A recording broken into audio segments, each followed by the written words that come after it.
ел снег. И все. И все. Еды не было у вас?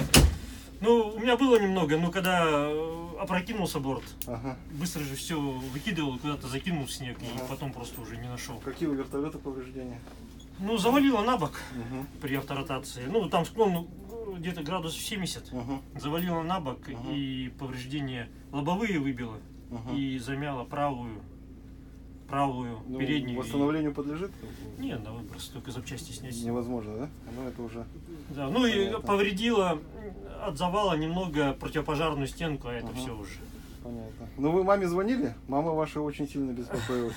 Я утром сегодня ей Да. сказал где-то в районе 9:30 о том, что 40 минут назад позвонил командир, сказал, что вертолет Семен, да? обнаружен, Семен Николаевич, а вы встали в полный рост. Поэтому и после этого, я не знаю, мама сказала, как здорово, и это связь прервалась. Надеюсь, Я она- надеюсь, что... Вы звонили уже, да? Да, звонили, ну всё, тогда хорошо, да. Все, спасибо Мам. вам еще раз, что... Да. А как Давайте. вы услышали вертолет или как вы увидели его? Вертолет слышно было, я вылез и начал махать, потому что они немножко ушли в другое место. И, Ага. видимо, потом Семен увидел меня, машущего там. Ага. Ну слава богу, что это Да, да. так оно Ну, закончилось. вот они сели, и ребята с Исыра, как раз, Ага. когда меня уже тащили, ребята с Исыра дошли, вот знакомые мои. Ага.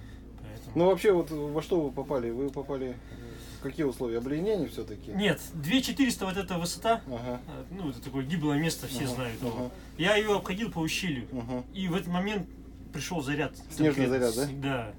Поэтому я, говорю, начал... Но двигатель не заглох, да? Двигатель не заглох, у меня обороты винта упали. Ага. Режим ротации перешел и нормально Ага. сел. Ага.